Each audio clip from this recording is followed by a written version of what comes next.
What's good, fam? Let me put you on real quick. There's a reunion in the hip hop world you didn't see coming, and it's hitting harder than most comebacks we had in years. I'm talking about the legendary Clipse. Y'all know Pusha T and No Malice back together after a whole damn decade and a half. And to top that off, they linked up with Kendrick Lamar on a track called Chains and Whips that's got the culture shook. This ain't just some run-of-the-mill collab. It's packed with bars, heat, and a message that ain't just about flexing or cash. It digs dead deep into materialism, power plays, and the chains that lock us in mentally and socially. Trust me, you gotta stick around, cause this story's got layers. Some wild label drama, artistic battles, and commentary that hits different in 2024. Now, let's get into why this reunion legit matters. Pusha T and No Malice both bounced back into the booth after a 15-year pause from dropping music as Clipse. That's like mad unheard of, especially when you think about what they built with classics like Grindin' and their iconic album, Hell Hath No Fury. These two didn't just rap, they crafted stories from the trenches, showing that street knowledge mixed with poetic wordplay could shake the entire game. So when news broke that they were back in rotation, people immediately caught a W. It wasn't just nostalgia, it was hip-hop evolution, brought back with that same raw edge, but sprinkled with the wisdom that only years of growth can add. But peep this, Pusha and No Malice's reunion ain't no casual flex. Both of them took different paths over those 15 years. No Malice leaned into spirituality, almost dropping the rap life for a bit to focus on faith and personal peace. Meanwhile, Pusha T kept climbing as a solo artist and executive, molding the trap sound into high art. Now, them two linking back up feels like a full circle moment where all the lessons and stories from their individual journeys come pouring out. The whole setup got people wondering, what stories will they tell now? What truths will they expose? Chains and Whips basically answers that with a resounding boom. Let's talk about that song because this joint ain't just bars for the clout. It's packed with symbolism and some heavy-hitting truths. The title Chains and Whips right there plays on roles and opposites. Chains representing slavery's past, oppression, but also material success turned into a weapon or tool.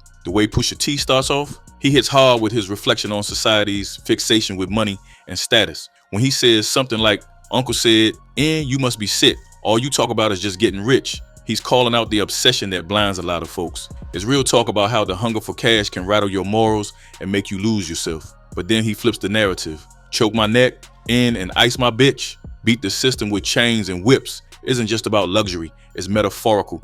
Those chains and whips are no longer just tools of pain. They transform into badges of power, success, and survival in a world designed to hold you down. That line right there, it's savage, it's complicated, it's the duality of struggle and triumph. Plus the chorus hits in a way that forces you to think. It questions the system that keeps people down, but also how individuals can rise up by mastering the very chains that once bound them. This ain't glorified violence or materialism, it's more like a poetic resistance wrapped in iced out wrist candy and designer gear. The Clip's been known for making every word count, and on this track, every bar feels like a sermon or a warning. Then you got Kendrick Lamar stepping up with a verse that's pure verbal calisthenics. Let me tell you, when Kendrick's on a track, you know it's gonna be layered, heavy with meaning, and his section on Chains and Whips is no exception. He paints pictures of betrayal, hip-hop's current landscape, and the pursuit of authenticity in a game that's all about clout and trends. One of the lines that stood out to many was, "Let's be clear, hip-hop died again. Half of my profits may go to Rakim." That right there, it's Kendrick paying homage to a true legend, Rakim, while also tossing shade at the current state of the industry. He's suggesting that the soul of hip-hop keeps getting buried under commercialism and shallow rap trends. It's a sharp critique that shows Kendrick ain't just rapping for the fans. He's rapping to save the culture. Now, Kendrick's bars didn't just get praised. Nah, they stirred the pot, especially with Def Jam. Word is his verse might have upset some folks behind the scenes. Remember, Pusha T and Kendrick have had a complicated relationship with Drake, and apparently Def Jam got cold feet thinking Kendrick's words might blow up old beef again or create new conflicts. That kind of pressure from the label to censor or kill the song was real, but Pusha T, he wasn't having it. He refused to compromise, insisting that art and truth come first, even if it meant clashing with his own label. This whole standoff wasn't just some small dispute. It led to Clipse cutting ties with Def Jam. That's huge, right? Leaving Def Jam meant risking the big money and mainstream push. But instead of selling out or softening his stance, Pusha T signed with Roc Nation, Jay-Z's crew, where he got the freedom to drop the raw, unfiltered truth the game needs. The whole drama around this track showed just how little control artists sometimes have over their creations under major labels and how much fighting for your art's integrity really matters. If you look at the bigger picture, that Chains and Whips isn't just a song, it's a full-on cultural critique. It throws punches at the obsession with wealth, the systemic oppression still lurking under the surface, and the music business itself. It touches nerves about what really counts as success and challenges listeners to reflect on their own mentality about power and money. It's a question for the culture. Are we just chasing shiny chains, or are we breaking the real chains holding us back? And Chains and Whips getting this much attention and controversy just shows how important these topics still are today. It's like Clipse and Kendrick tapped into a vein everyone's been ignoring but can't deny anymore. The reactions from fans and critics alike went all the way from "this is fire" to straight up respect for keeping it raw and thought-provoking. Fans feel seen, investors feel nervous, and the culture got a wake-up call. Before we get deeper into how this song shook the industry and changed the players involved, if you vibing with this breakdown so far, do me a favor, hit that like button and smash subscribe. I got plenty more heat on legends, beefs, and everything hip-hop that'll keep you ahead of the game. You already know we keep it real and raw here, no filler, just the cold facts and the wild stories behind the music you love.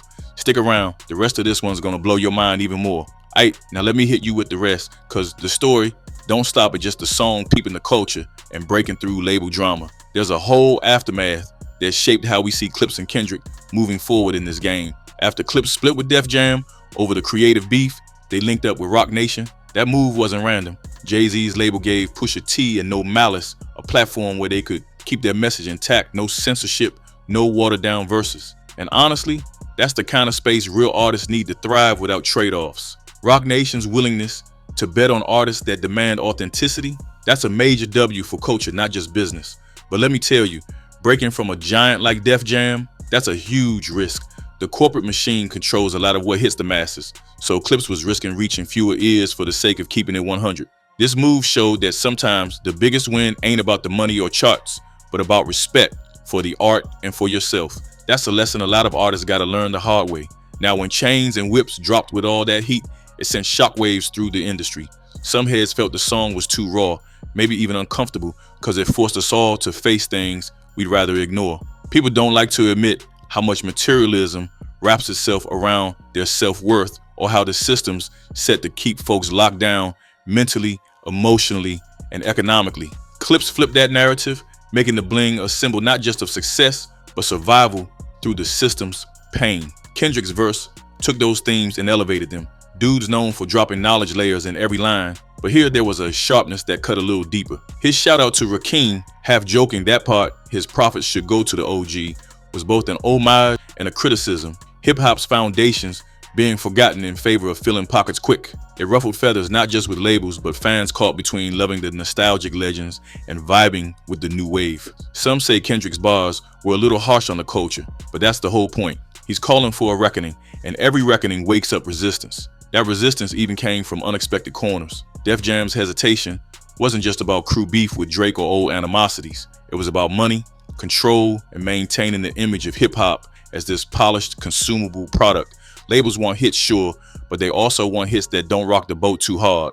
Chains and Whips was more like a cannonball into that calm water, making waves that a lot of executives feared would swamp their ride. You gotta respect Pusha T for standing up and saying, nah, this ain't negotiable. But here's where it gets interesting. This whole clash wasn't just some label artist drama. It's a microcosm of a bigger issue in the music industry. Too often, power brokers try to sanitize the art so it's easier to package and sell, but at the cost of silencing voices that really speak truth. Clipse and Kendrick's stance on Chains and Whips reminds us what happens when the scales tip back towards the artists, when they win their freedom and refuse to dilute their message. It sets a precedent that authenticity can still push through, no matter how many big shots try to quiet it down. And let's be real, this comeback, this collab, isn't just for the throwback fans. It's a blueprint for the new generation too.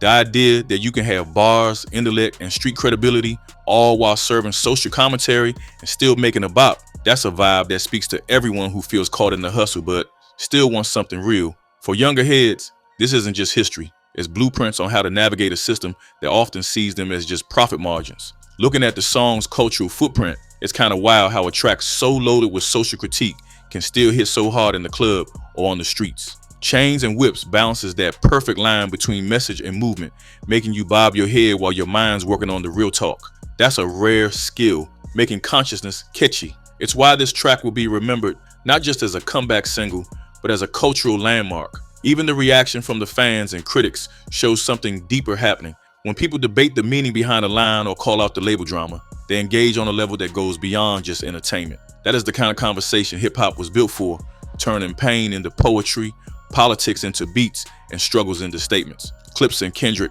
pulled us into that conversation again at a time when the game's been flooded with sounds but starved of substance. If you think about the impact, this reunion and collab gave Clipse back their place, not just as rappers, but as storytellers and truth tellers who demand listeners wake up. And Kendrick, by joining forces with them, reaffirmed his role as hip-hop's conscience, someone who isn't just making music, but making history with every verse. That combination, it's rare, it's powerful, it's a lesson in holding on to your voice even when the world wants to quiet you down. So if we pull all of this together, what does the chains and whips era mean for hip-hop and culture? It means growth, reflection, resistance, and most importantly, the power of staying true. Pusha, T, and No Malice showed us that coming back after years off the radar doesn't mean watering down your message. It means using every lesson and scar to hit harder. Kendrick reminded the game just how deep rap can go when you combine skill with purpose. And the industry, well, they learned that trying to control the narrative doesn't always work when real hearts and real stories are on the line. As we move forward, Chains and Whips stands as a symbol and a challenge. It makes you ask yourself, are we content with the surface smoke and mirrors, or are we ready to dig beneath the bling, to untangle the chains that hold us back mentally, and to whip ourselves into action for something greater? That's the kind of question this track brings to the table, and it's one worth thinking about every time you hit play. Aight fam, you know how we do. Keep your ears open and your mind sharper. This ain't just music. This is culture, history, and hustle, all wrapped into one. If you feel this deep dive, drop a comment with your take on the track or what you think about Clipse's comeback and the Kendrick feature. Hit like if you're here for more no-bees, straight-up breakdowns that keep you woke and connected to the streets and the beats. And yo, if you want more content that peels back the layers on hip-hop's biggest moments, stay locked with me. We got stories coming that'll have you saying, wait, what? For real? Don't sleep on that. Smash subscribe, pull up every week, and let's keep chopping it up on everything that shapes the sounds we can't stop replaying. Till next time, keep it real, keep it raw, and remember, sometimes the chains and whips we carry ain't just around our necks. They're the tools we use to break the system. Peace.